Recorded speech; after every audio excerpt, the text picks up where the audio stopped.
They say engines are complicated. People? Worse. The wrench slipped from my greasy fingers and clanged against the concrete floor of my garage. It was past midnight, and I was elbow-deep in the engine bay of a 1970 Chevelle SS that had seen better decades.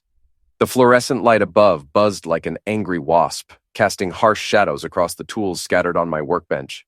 My phone lit up with a text from Maggie. "If you don't like my rules, leave." I stared at those 10 words for a long moment, wiping motor oil on my already stained coveralls. 22 years of marriage, and it had come down to this. Ultimatums delivered via text message while I was trying to lose myself in the familiar comfort of pistons and carburetors. "Don't mind if I do," I muttered to the empty garage. "Let's see whose rules matter at the end." The thing about living in Millbrook Heights is that everyone knows everyone else's business, whether you want them to or not. Mrs. Krantz next door keeps her kitchen light on until 2 in the morning, watching Netflix and monitoring the neighborhood like some suburban surveillance system. The Johnsons across the street fight loud enough that their arguments provide entertainment for the whole cul-de-sac. And everyone pretends not to notice that the Hendersons' teenage daughter sneaks out every Friday night through her bedroom window. But nobody talks about the real secrets. The slow death of marriages, the way 2 people can share a bed for years while becoming complete strangers. The gradual realization that the person you promised to love forever has turned into someone you barely recognize. Maggie and I used to talk. Really talk. When we first moved into this house, back when the mortgage felt impossibly huge and the future seemed bright, we'd sit on the back porch after dinner and plan our lives. She was going to make partner at the law firm. I was going to expand my auto repair business. We'd travel when the kids were grown, maybe buy a cabin up north. Those conversations stopped happening somewhere around year 15. Now our interactions consisted mainly of logistics. Who was picking up groceries, when the utility bills were due, whether we needed to attend another one of her work functions where I'd stand around in my one good suit while she networked with people who looked at me like I was furniture. The text message wasn't really about rules. It was about control. Maggie had been trying to reshape me for years, subtle suggestions that became not-so-subtle demands. Why didn't I dress better? Why couldn't I find a more respectable job? Why did I insist on keeping that disgusting garage when we could convert it into something useful like a home office? The garage was my sanctuary. It smelled like motor oil and possibility. The cars that limped in here broken and defeated left purring like satisfied cats. I understood engines. They were logical. When something was wrong, you could diagnose it, fix it, make it right again. Unlike marriages, apparently. I was reaching for a socket wrench when I heard Maggie's car pull into the driveway. The engine shut off, but she didn't come inside immediately. Through the garage window, I could see her sitting in her BMW, phone pressed to her ear. Even from this distance, I could tell she was animated, gesturing with her free hand the way she did when she was excited or angry. At this hour, who could she be talking to? 10 minutes later, she finally came through the door connecting the garage to the house. Her heels clicked against the concrete as she approached, and I caught a whiff of her perfume mixed with something else. Cigarette smoke, maybe, though Maggie had quit smoking years ago. "You're still out here," she said. It wasn't a question. Car won't fix itself. I didn't look up from the engine bay. "We need to talk." "I got your text. Pretty clear communication," I thought. She sighed. That particular sound she made when she thought I was being deliberately difficult. "David, I'm trying to have a serious conversation." Now I looked at her. Even at midnight, after what I assumed had been a long day at the office, Maggie looked polished. Her dark hair was pulled back in that severe style she'd adopted lately, and her makeup was still perfect. She was beautiful. I'd never stopped thinking that. But there was something cold about her beauty now, like looking at a photograph of someone you used to know. "Okay," I said, setting down my tools. "Let's talk. I've been thinking about us, about what we want out of life. We're not the same people we were when we got married." "No," I agreed. "We're not. I've worked hard to get where I am. The firm is finally taking me seriously. There are opportunities coming up, big ones, and I need to be able to focus completely on my career. And I'm a distraction." "You're..." She paused, choosing her words carefully. "We want different things now. I need someone who understands the demands of my profession. Someone who can be a real partner in building the kind of life I'm working toward." The kind of life she was working toward, not we. She. "I see." I picked up a shop rag and began cleaning my hands, buying time to process what she was really saying. "And what kind of life is that exactly?" Sophisticated, successful, connected to the right people, involved in the right circles. David, when was the last time you read a book? When was the last time we had a conversation about anything more meaningful than what's for dinner? The accusation stung because it wasn't entirely unfair. I had gotten comfortable in my routines, content with my small world of engines and sports bars and the same 3 friends I'd known since high school. But wasn't that enough? Did every conversation have to be about corporate strategy and professional networking? I read, I said quietly. Car magazines don't count. I wasn't aware we were keeping score. She rubbed her temples, another familiar gesture. This isn't working, David. We both know it. We're just going through the motions. So what are you suggesting? I think we should consider a separation, some time apart to figure out what we really want. There it was. The conversation I'd been dreading and expecting in equal measure. Part of me felt relief that we were finally saying it out loud. The other part felt like I'd been punched in the stomach. I see, I said again. And you've already thought this through, I'm guessing. Talked to your lawyer friends about how these things work. I've done some research, yes. I want this to be civilized. Fair. Fair, I almost laughed. That's a lawyer word if I ever heard one. Don't be bitter, David. This doesn't have to be ugly. Right. We'll just divide up 22 years like we're splitting a dinner check. She looked at me for a long moment, and I thought I saw something flicker across her face. Regret, maybe, or sadness. But it was gone so quickly, I might have imagined it. I'm going to bed, she said. We can talk more tomorrow when you've had time to think about it. After she left, I stood alone in the garage, surrounded by the familiar smell of motor oil and the comforting weight of silence.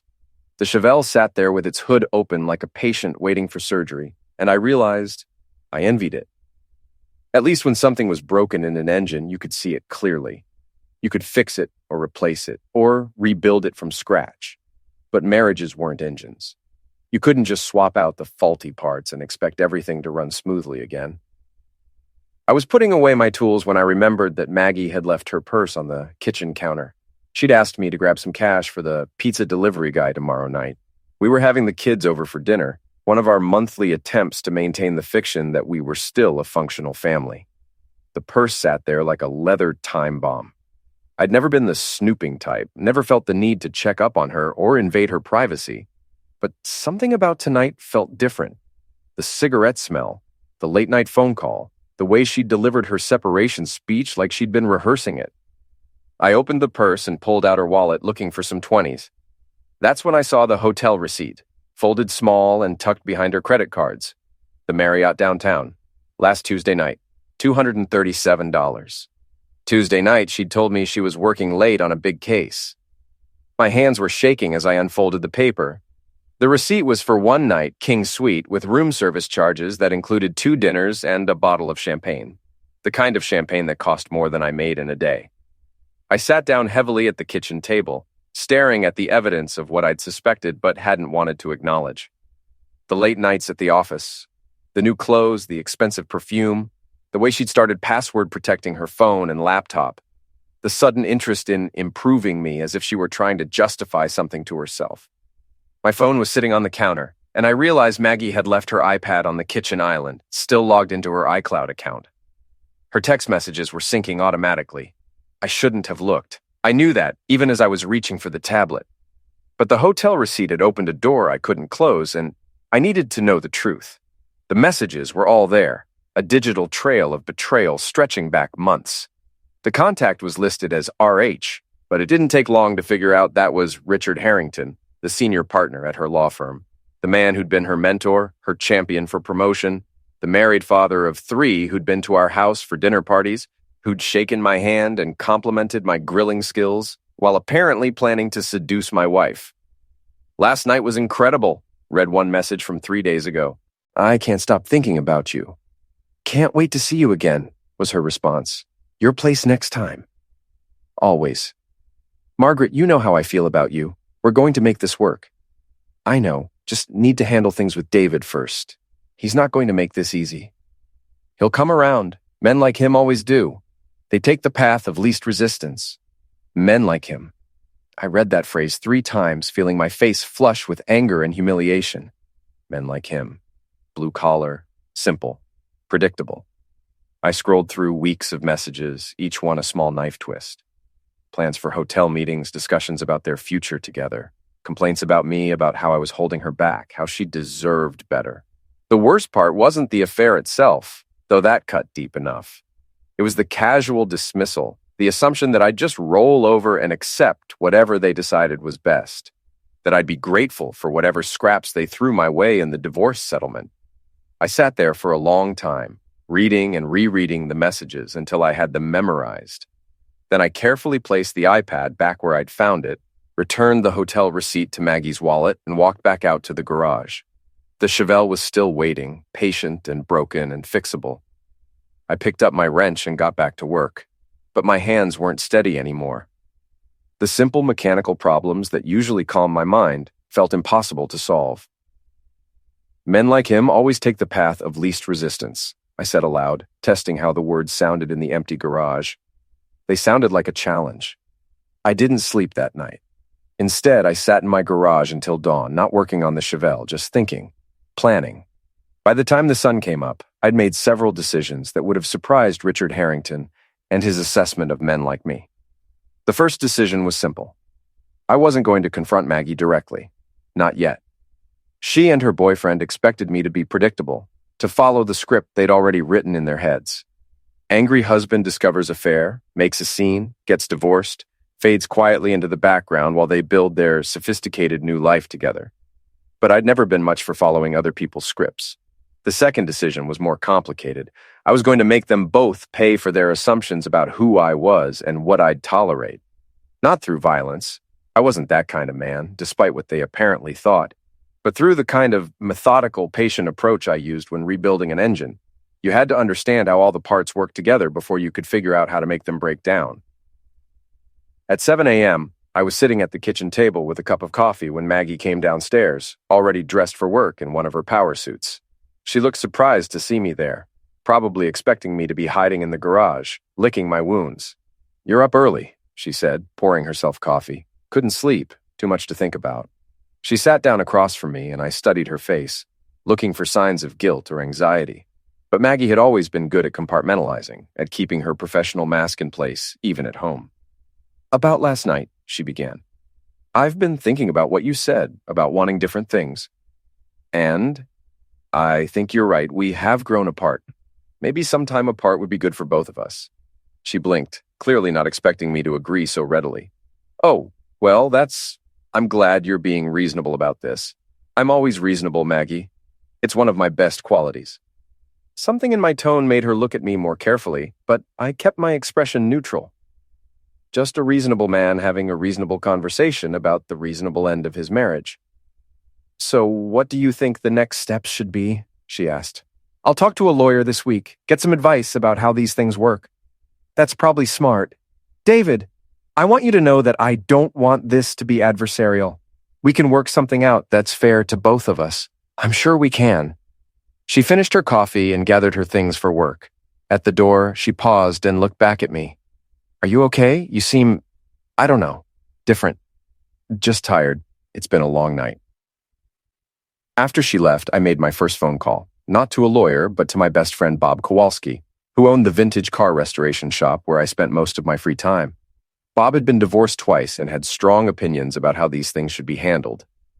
"She's cheating," I told him without preamble when he answered the phone. "Jesus, Dave, you sure? Hotel receipts, text messages, the whole thing, with her boss? That corporate a-hole who came to your Christmas party, the one with the stick up his A? That's the one. Son of a witch. What are you going to do?" "I'm not sure yet, but I'm not going to just roll over and take it." "Good man. You need anything, you call me. I mean it." "Actually, there is something. Can you find out what kind of car Richard Harrington drives? Maybe where he lives?" "Dave, I'm not going to hurt anybody, Bob. I just want to know who I'm dealing with." There was a pause. "I'll make some calls." My second phone call was to the bank. As it turned out, being the reasonable, predictable husband had some advantages. I was listed as the primary account holder on our joint checking and savings accounts. Maggie had her own credit cards, but they were linked to our shared finances. "I'd like to transfer some funds," I told the customer service representative, "from joint accounts to my personal account." It was perfectly legal. Half of everything was mine, after all, but I didn't take half. I took it all. Every penny from our checking account, our savings account, our money market account. Then I called the credit card companies and canceled every card that had my name on it. By noon, Maggie's financial world had collapsed, and she didn't even know it yet. My third call was to a locksmith. "I need the locks changed on my house," I said. "Today, if possible." "Any particular reason? Security concerns?" You could say that. The locksmith, a grizzled man named Pete who'd done work for me before, arrived at 2 o'clock with a van full of hardware. While he worked, I packed Maggie's clothes into garbage bags and stacked them neatly in the driveway. "Divorce?" Pete asked, not looking up from the door handle he was installing. "Something like that. Been there, twice. Word of advice, change your passwords too. Email, social media, everything. They always try to get back in somehow." Good thinking. By 4 o'clock, the house was secure, and Maggie's belongings were sitting in the driveway like an upscale yard sale. I'd kept one outfit, the black dress she'd worn to her law firm's holiday party last year, the one where she'd spent the entire evening talking to Richard Harrington while I stood by the bar, ignored and invisible. I hung that dress in the front hall closet and left a note pinned to it, "For your next hotel stay, D." Then I sat back and waited for the fireworks to begin. The first call came at 4:47 p.m. "David, what the heck is going on?" Maggie's voice was tight with panic. "My credit card was declined at lunch and there's something wrong with my bank account." "Nothing wrong with it," I said calmly. "I just moved our money to a safer place." "You can't do that. That's our money." "Actually, legally I can. I checked with a lawyer this morning. Very educational conversation." "David, this is insane. You're acting like a child." "I'm acting like a man whose wife is cheating on him with her boss." The silence on the other end of the line stretched for nearly 30 seconds. "I don't know what you think you know," she said finally. "I know about the Marriott. I know about the text messages. I know about your plans for our future. All of them. David, your clothes are in the driveway. I'd suggest you pick them up before it rains." I hung up and turned off my phone. 20 minutes later, Maggie's BMW screeched into the driveway. I watched from the living room window as she got out of the car and stared at the garbage bags full of her belongings. Her face went through several expressions: shock, anger, calculation, before settling on grim determination. She tried her key in the front door, then pounded on the wood when it wouldn't turn. "David, open this door right now!" I opened it, but kept the chain lock engaged so she could only see a slice of my face. "You can't lock me out of my own house," she said. "It's not your house anymore. Your name isn't on the mortgage." "That's a technicality. I live here." "Not anymore. You made your choice, Maggie. You chose Richard Harrington and his sophisticated lifestyle. Go live it." "David, please, can we just talk about this like adults? Adults don't sneak around behind their spouse's back for months. Adults don't make plans to destroy someone's life while pretending everything is fine." She pressed her face closer to the gap in the door. "I never wanted to hurt you. But you did anyway. Funny how that works. What do you want from me? You want me to apologize? Fine, I'm sorry. I'm sorry I fell in love with someone else. I'm sorry I didn't handle it better. But David, we weren't happy. You know we weren't happy." "You're right. We weren't happy. But we were honest. At least I was." I closed the door and engaged the deadbolt. She pounded on it for another 5 minutes before giving up. Through the window, I watched her load the garbage bags into her BMW, her movements sharp and angry. She was on her phone before she'd even backed out of the driveway, probably calling Richard Harrington to report this unexpected development in their carefully planned scenario. That evening, I drove to Murphy's Tavern, the dive bar where I'd been drinking beer and watching sports for the past 15 years. The regulars were there: Jim the electrician, Tony from the post office, a few guys from the plant. These were my people, the ones Maggie had always looked down on, the ones who weren't sophisticated enough for her new aspirations. "Dave," Jim called out when I walked in. "Haven't seen you in a while. How's married life?" "Just ended," I said, settling onto my usual bar stool. The conversation stopped. Murphy himself, a 70-year-old Irishman who'd been running this place since before I was born, set a beer in front of me without being asked. "What happened?" Tony asked. "She was cheating with her boss. Decided she wanted a more sophisticated lifestyle." "Jesus, sorry, man." "Don't be. I'm not." And the strange thing was, I really wasn't. For the first time in months, maybe years, I felt like myself again.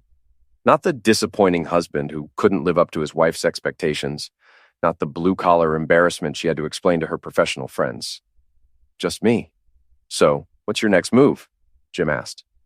I took a long drink of beer and smiled. I'm going to show them what happens when you underestimate the wrong person. Attaboy, Murphy said, refilling my glass.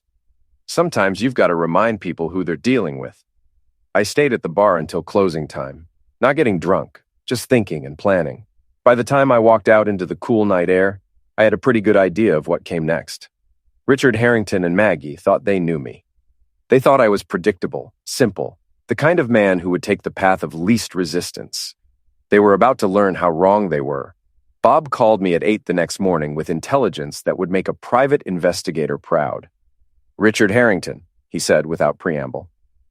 Age 52, senior partner at Morrison, Black & Associates. Lives in Riverside Heights, the fancy neighborhood with the golf course. Drives a white Tesla Model S, license plate RH Law 1. Real subtle, this guy. What else? Married to Susan Harrington, they've got 3 kids, 2 in college, 1 in high school. Big house on Maple Drive, probably worth 7 figures. Guy's got money, Dave. Serious money. Anything else interesting? Well, this is where it gets good. My cousin Eddie works security at the Riverside Country Club. Says Harrington's got a gambling problem. Poker games in the back room every Friday night. Word is he's into some serious people for serious cash. How serious? Eddie wouldn't say exactly, but serious enough that Harrington's been asking around about quick loans, the kind you don't get from banks. I absorbed this information while sipping coffee in my newly quiet kitchen. A gambling problem meant desperation. Desperation meant poor decision-making. And poor decision-making meant opportunities. Bob, I need a favor. Name it. Can Eddie get me into one of those poker games? Dave, those aren't nickel and dime games. These guys play for real money. I'm not planning to play. I just want to observe. There was a pause. What are you thinking? I'm thinking Richard Harrington is about to have a very bad week. That afternoon, I drove to Riverside Heights to get a look at my target's natural habitat. The neighborhood was everything you'd expect. Manicured lawns, circular driveways, houses that looked like they belonged in architecture magazines. Harrington's house was a sprawling colonial with white columns and enough square footage to house 3 normal families. His Tesla was parked in the driveway, plugged into a charging station. I parked across the street and waited. Not sure what I was looking for, but confident I'd know it when I saw it. I didn't have to wait long. At 3:30, a woman emerged from the house. Susan Harrington, I assumed. She was attractive in that well-maintained way that money could buy, blonde hair styled perfectly, wearing clothes that probably cost more than most people's monthly salary. She got into a silver Mercedes and drove off, probably to yoga class or a charity luncheon or whatever it was that wives of successful lawyers did with their afternoons. 20 minutes later, Richard Harrington himself appeared. I'd seen him before at Maggie's work functions, but I'd never really studied him. He was tall and lean, with the kind of silver hair that made him look distinguished rather than old.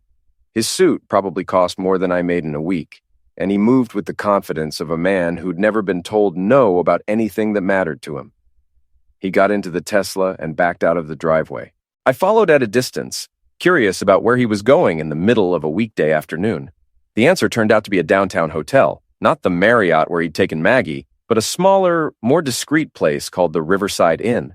He parked in the back lot and walked in through a side entrance, moving like someone who knew exactly where he was going. I waited in my truck for 2 hours before he came back out, looking relaxed and satisfied. As he walked to his car, his phone rang. "Margaret," I heard him say as he passed near my truck. Perfect timing. How did he take it? He got into the Tesla before I could hear more, but I didn't need to. They were talking about me, comparing notes on how their plan was progressing, probably laughing about how predictably I'd reacted to Maggie's separation speech.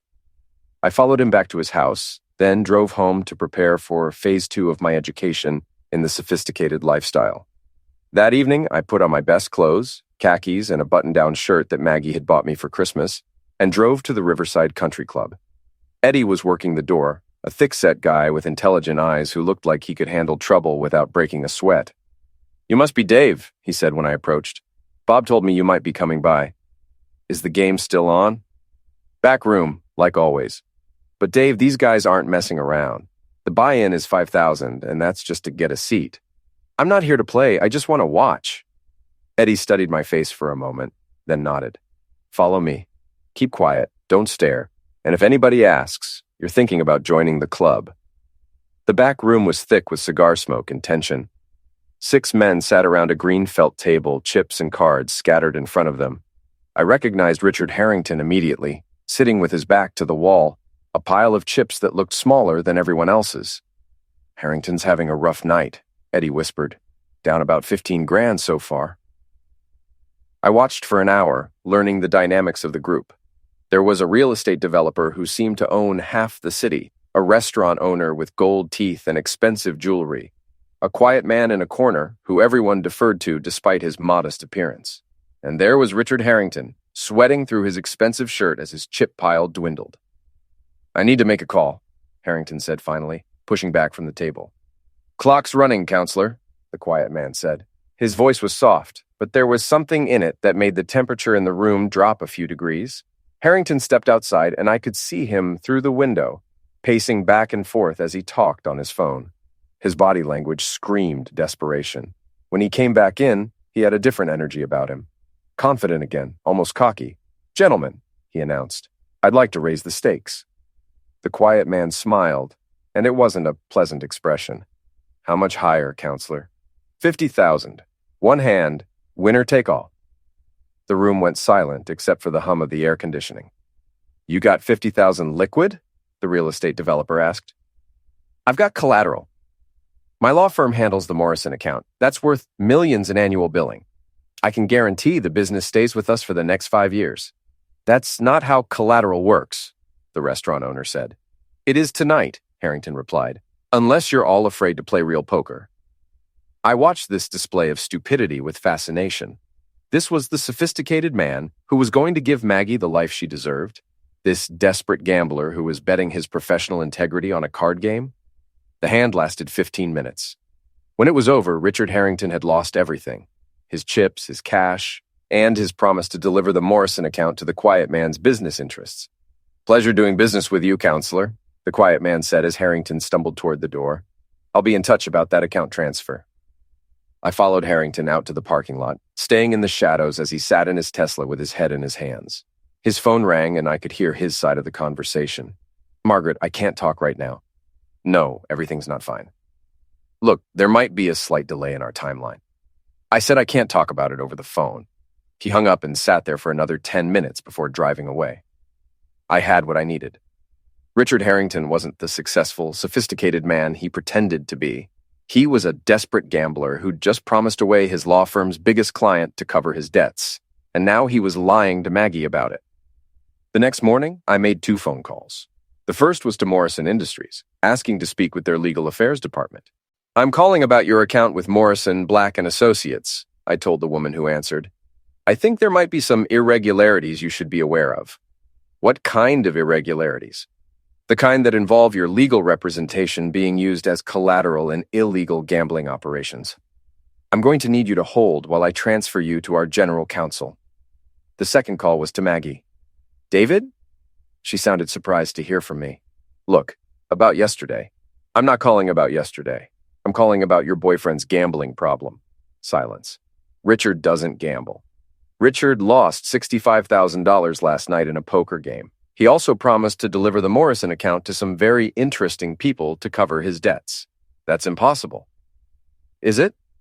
When was the last time you actually looked at his finances, Maggie? When was the last time you wondered why a senior partner at a successful law firm needs to meet with loan sharks? You're lying. Am I? Ask him about the Riverside Country Club. Ask him about Vincent Torino and the Morrison account. Ask him why he was making desperate phone calls in the parking lot at midnight. I hung up before she could respond.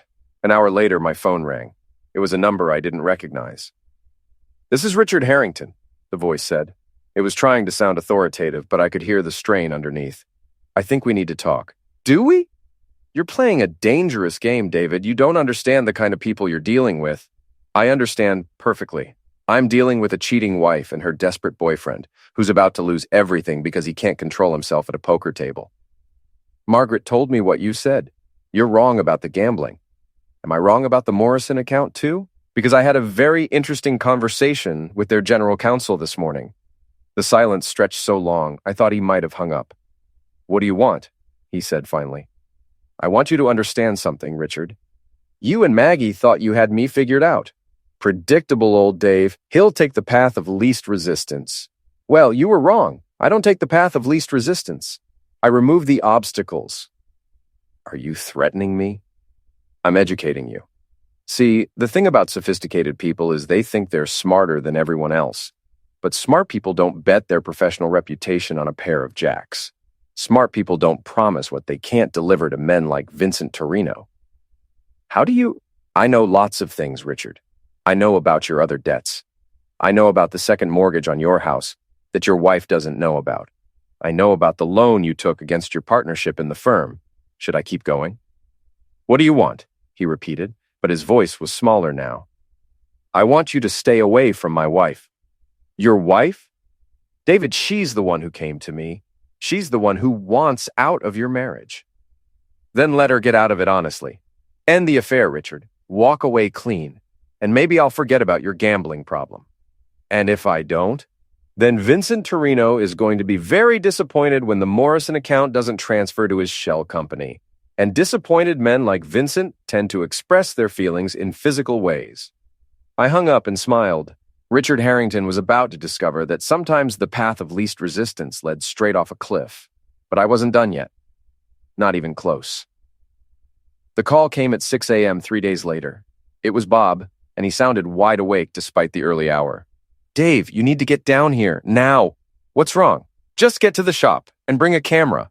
I threw on clothes and drove to Bob's vintage car restoration shop, a converted warehouse on the industrial side of town where we spent most weekends bringing classic cars back to life. When I arrived, Bob was standing in the parking lot with a grin that could have lit up the whole neighborhood. Look at this, he said, pointing to the far corner of the lot. Richard Harrington's white Tesla sat there like a beached whale, but it had clearly seen better days.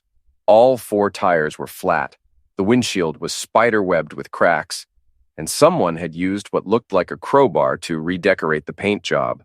Across the hood, in large red letters, someone had spray-painted Welcher. Jesus, I said. When did this happen? Sometime last night. Eddie called me around midnight, said some guys in a black SUV dropped it off. They were very polite about it, apparently. Even left the keys. I walked around the car, taking pictures with my phone. The damage was extensive, but not random. This was a message, not vandalism. The kind of message that men like Vincent Torino sent when they wanted to make a point without making headlines. Poor bastard, Bob said, though he didn't sound particularly sympathetic. Guess his luck finally ran out. Guess so. My phone buzzed with a text from an unknown number. We need to meet, today, RH. I showed the message to Bob, who whistled low. You going to meet him? Might as well. This should be interesting. We arranged to meet at a coffee shop downtown, neutral territory where neither of us would have an advantage. I arrived first and chose a table near the back where we could talk without being overheard. Richard Harrington looked like he'd aged 10 years in 3 days. His usually perfect hair was disheveled, his expensive suit was wrinkled, and there were dark circles under his eyes that suggested he hadn't been sleeping well. Thank you for coming, he said, sliding into the seat across from me. Nice car, I said. Very modern art. His face tightened. You know what happened. I know you welched on a bet with some very serious people. What I don't know is why you think that's my problem. Because you're the one who told Morrison Industries about the poker game. You're the reason they pulled their account. Actually, Richard, you're the reason they pulled their account. I just helped them understand the situation. He leaned forward, lowering his voice. David, you don't understand what you've done. These people don't just want money. They want what I promised them, and now I can't deliver. Sounds like a personal problem. It's about to become Margaret's problem, too. That got my attention. Explain. She's been staying at my place since you locked her out. If these people can't get satisfaction from me, you're saying they'll go after Maggie? I'm saying desperate people do desperate things. And Vincent Torino is very desperate right now. I studied his face, looking for signs of deception. Richard Harrington was a lawyer trained to lie convincingly, but desperation had a way of stripping away professional polish. What do you want from me? I asked. Help me fix this. You know these people somehow. You knew about Vincent, about the poker game, about things that aren't public knowledge. You have connections I don't. And why would I help you? Because despite everything, you don't want Margaret to get hurt. I know you, David. You're not a vindictive man. You don't know me at all, Richard. That's been your problem from the beginning. I stood up to leave, but he grabbed my arm. Please, I'll do anything. I'll end things with Margaret. I'll leave town. Whatever you want. Just help me make this right. Now you want to end things with Margaret. What happened to your sophisticated lifestyle? That was before I lost everything. My house is mortgaged to the hilt. My partnership in the firm is gone. My wife is talking to divorce lawyers. Margaret deserves better than what I can give her now. Margaret deserves better than a man who would use her as collateral in a poker game too, but she made her choice. David, here's what's going to happen, Richard. You're going to figure out how to handle your Vincent Torino problem on your own. You're going to tell Maggie the truth about your financial situation, and you're going to stay away from me and my life. And if I don't, then you'll find out that Vincent Torino isn't the most dangerous person you've pissed off this week. I left him sitting there and drove home, but I couldn't shake the image of Maggie caught in the middle of Richard's mess. Whatever she'd done to our marriage, she didn't deserve to pay for his stupidity. That evening, I was in my garage working on the Chevelle when I heard a car pull into the driveway. Through the window, I saw Maggie getting out of a rental car, moving with the quick, nervous energy of someone who was scared. I opened the garage door and waited for her to approach. David, she said, we need to talk. About what? About Richard. About what you've done. What I've done? That's interesting. What exactly have I done, Maggie? You know what? The gambling information, the Morrison account, all of it. You destroyed his career. Richard destroyed his own career. I just made sure the right people knew about it. She stepped closer, and I could see that she'd been crying. Her makeup was smeared, and her usually perfect hair was pulled back in a messy ponytail. He told me everything, she said, about the debts, the gambling, the people he owes money to. David, I'm scared. You should be. You picked a winner, Maggie. A real sophisticated gentleman. This isn't a joke. These people are dangerous. Richard thinks they might come after me to get to him. Then maybe you should have thought about that before you started sleeping with a desperate gambler. I didn't know. He lied to me about everything. I thought he was successful, stable, someone who could give me the life I wanted. And what life was that exactly? Hotel rooms and secret phone calls and lying to your husband for months? She wiped her eyes with the back of her hand. I know I hurt you. I know I handled this badly. But David, I need your help. My help? Yesterday I was a simple, predictable man who wasn't sophisticated enough for your new lifestyle. Today you need my help? Yes. Why should I help you, Maggie? Give me one good reason. Because despite everything, you're a good man. Because 22 years of marriage has to count for something. Because I'm asking you to. I looked at her standing there in my driveway, scared and desperate and finally seeing the consequences of her choices. Part of me wanted to tell her to figure it out on her own, to let her deal with the mess she'd helped create. But she was right about one thing. I wasn't a vindictive man. Not entirely. What do you want me to do? I asked. Richard thinks you have connections with these people. He thinks you might be able to talk to them, work something out. And what makes him think that? You knew things about his gambling that nobody else knew. You knew about Vincent Torino, about the poker games. He thinks you might be connected somehow. I almost laughed. Richard Harrington's desperation had led him to completely misunderstand the situation. He thought I was connected to organized crime, when the truth was much simpler. I was just a guy who knew how to ask the right questions and listen to the right people. I'm not connected to Vincent Torino, I told her. I just know how to pay attention. But you could try to help, couldn't you? Maybe talk to someone? Find out what it would take to make this go away? I considered her request. The truth was, I probably could help. Eddie had connections throughout the city's underground economy, and Vincent Torino's reputation was built on being a businessman first and a thug second. Most problems like this could be solved with money and the right kind of negotiation. But helping Richard Harrington would mean letting him off the hook for his betrayal. It would mean Maggie learned nothing from her choices, faced no real consequences for the pain she'd caused. I'll think about it, I said finally. David, I said I'll think about it. That's all I'm promising. She nodded and turned to go, then stopped and looked back at me. For what it's worth, I am sorry. About the affair, about the lies, about all of it. I never wanted to hurt you. But you did anyway. Yes, I did. After she left, I sat in my garage for a long time, thinking about choices and consequences and the difference between justice and revenge. The Chevelle sat there with its engine partially rebuilt, waiting for me to decide whether it was worth finishing. By morning, I'd made my decision. But it wasn't the one Maggie was hoping for. I called Eddie the next morning and asked him to set up a meeting with Vincent Torino. Not because I wanted to help Richard Harrington, but because I wanted to understand exactly what kind of danger Maggie was in. You sure about this, Dave? Eddie asked. Vincent's not the kind of guy you meet just to chat. I'm sure. Tell him I might have a solution to his Richard Harrington problem. The meeting was set for that evening at a restaurant called Torino's. Apparently, Vincent had a sense of humor about his reputation.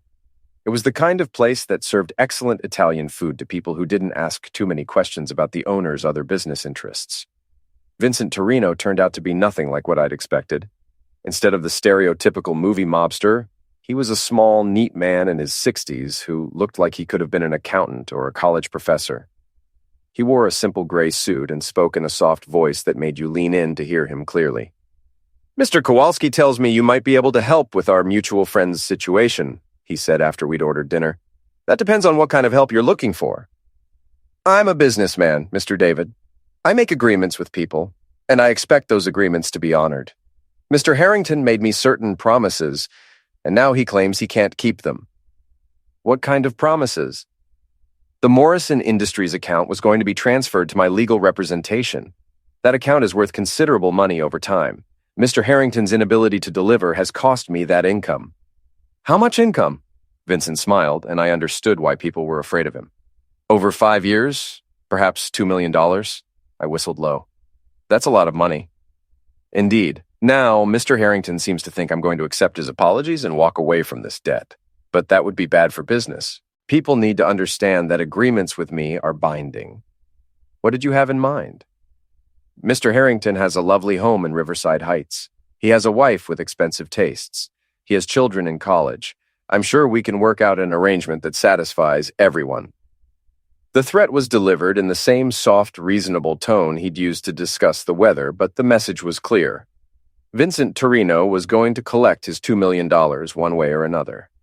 What if I could offer you something better than harassing Richard Harrington's family? I asked.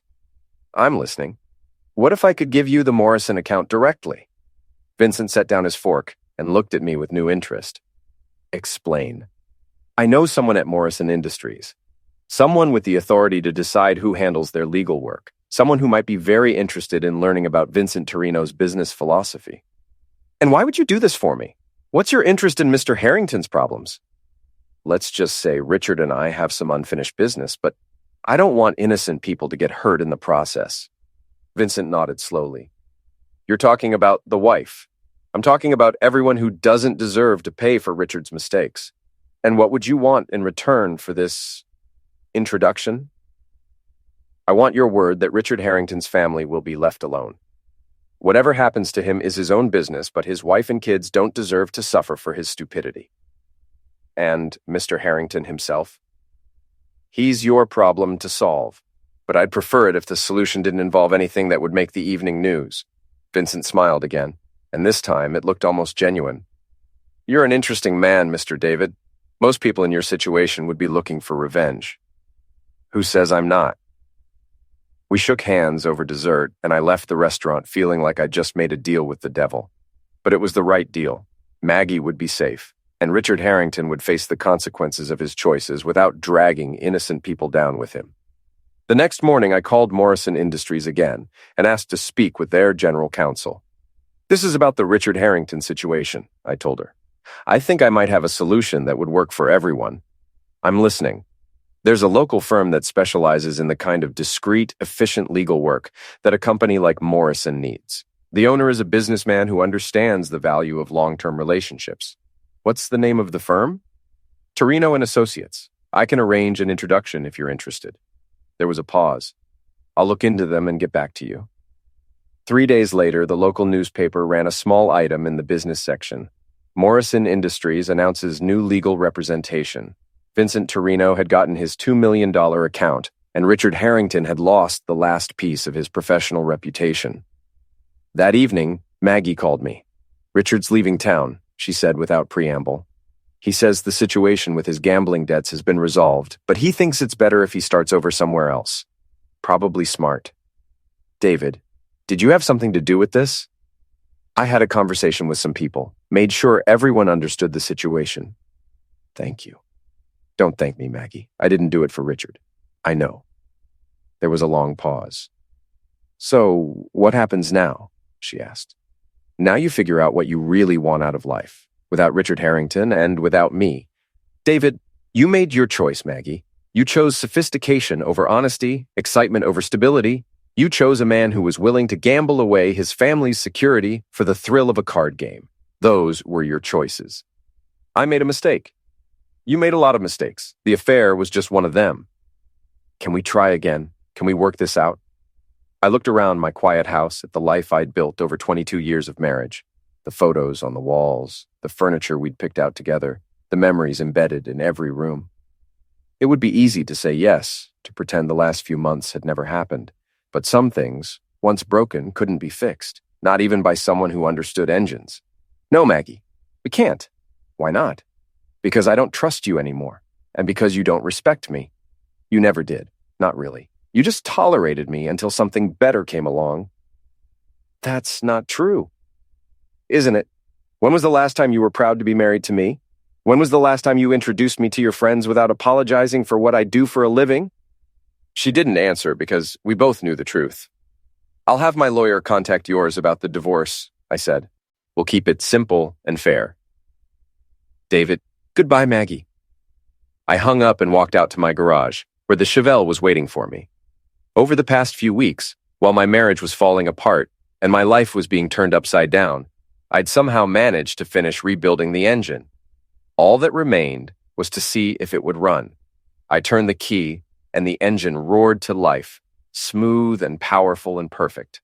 Sometimes I thought, the best revenge was just proving that you were exactly who you'd always said you were.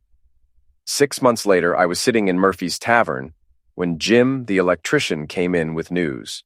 "You hear about that lawyer? Harrington?" I looked up from my beer. "What about him?"